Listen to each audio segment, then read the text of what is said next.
I agree with all of what you said in your opening statement on the topics that most Americans think about when they think about the Department of Energy, things like infrastructure and permitting reform and electricity power generation.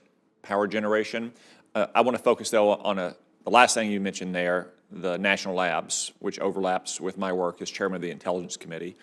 I think a lot of Americans probably don't appreciate that the Department of Energy is in charge of all these national labs that do exquisite research into nuclear energy or quantum computing, artificial intelligence, and other things. I think they'd be shocked to know that last year 40,000 foreigners visited these national labs, and fully 1/5 of those, 8,000, were from Russia and China.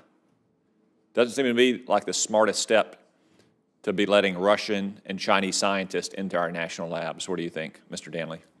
Yeah, of course, Senator, I completely agree with that. And when you say the word visited, we don't just mean passing through. We mean actually conducting science in close proximity to the scientists that are already working at the labs. The national labs are fundamental not just to the research and science that I mentioned a second ago, but they also have national security missions.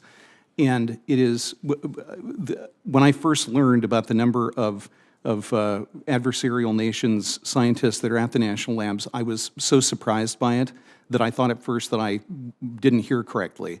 It was shocking, the number.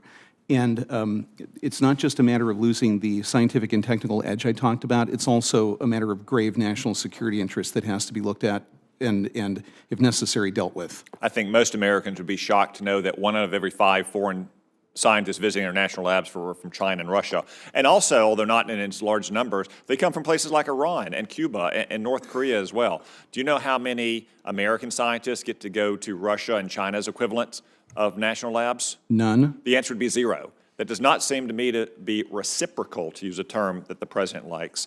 That's why on the Intelligence Committee for years, it's been a matter of bipartisan concern that our national labs seem to allow these scientists in. They almost seem to compete to bring them in because the decisions are made at the lab level, not at the level of what you might call the headquarters element of the Department of Energy, drawing on your own intelligence unit and the intelligence community more broadly. I have legislation to address this problem. I bet a lot of the problem, though, can be addressed by you and the Secretary. So can I get your commitment, Mr. Danley?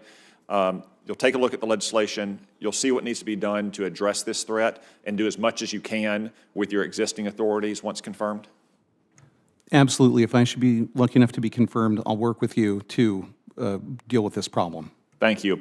The second topic I want to address, again, something that a lot of Americans probably don't think about when they think about the Department of Energy, is the National Nuclear Security Administration, NNSA. But it's about half of the department's budget.